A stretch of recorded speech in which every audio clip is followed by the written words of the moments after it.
नमस्कार. दैनिक सनातन प्रभातच्या वर्धापन दिनानिमित्त हार्दिक शुभेच्छा.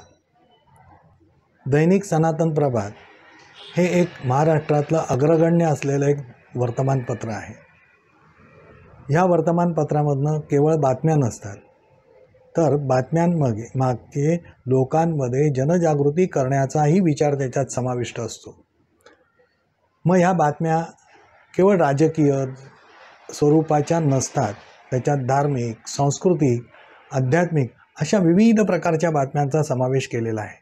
म्हणूनच हे वृत्तपत्र किंवा हे दैनिक हे करमणूक प्रधान नाही आहे, हे प्रबोधन करणारं आहे, जागृती करणारं आहे. एवढंच नव्हे तर सण, उत्सव, आंदोलनं या सगळ्या क्षेत्रांमध्ये लोकांनी, बांधवांनी सहभागी व्हावं म्हणून आवाहन करून त्यांना कृतिशील करण्याचं काम दैनिक सनातन प्रभात करत आहे. त्याचबरोबर आपल्या देशामध्ये विविध प्रकारच्या सामाजिक समस्या आहेत, राजकीय समस्या आहेत, कुठे दंगली होतात, कुठे हिंदूंचे सण, उत्सव या वेळेला ज्या मिरवणुका निघतात त्याला विरोध केला जातो.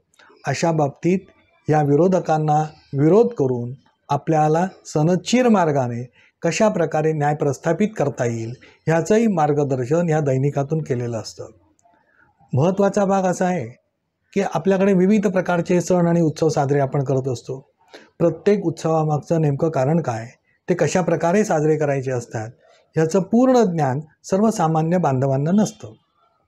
आपल्या बांधवांना याबाबत साक्षर करून धर्माची गोडी लावायची, धर्माचरण उत्तम प्रकारे कसं होईल त्यासाठी मार्गदर्शन करण्याचा उपक्रम हा या दैनिकाद्वारे नियमितपणे केला जातो. आध्यात्मिक मार्गदर्शनही केलं जातं. ह्या सगळ्या गोष्टींचा लाभ हा आपल्या बांधवांना, राष्ट्राला, समाजाला व्हावा हा सदहेतूने हे दैनिक चालू आहे. हे दैनिक असंच अविरत अनंत काळ पुढे चालू राहावं यासाठी या दैनिकाला हार्दिक शुभेच्छा. वंदे मातरम.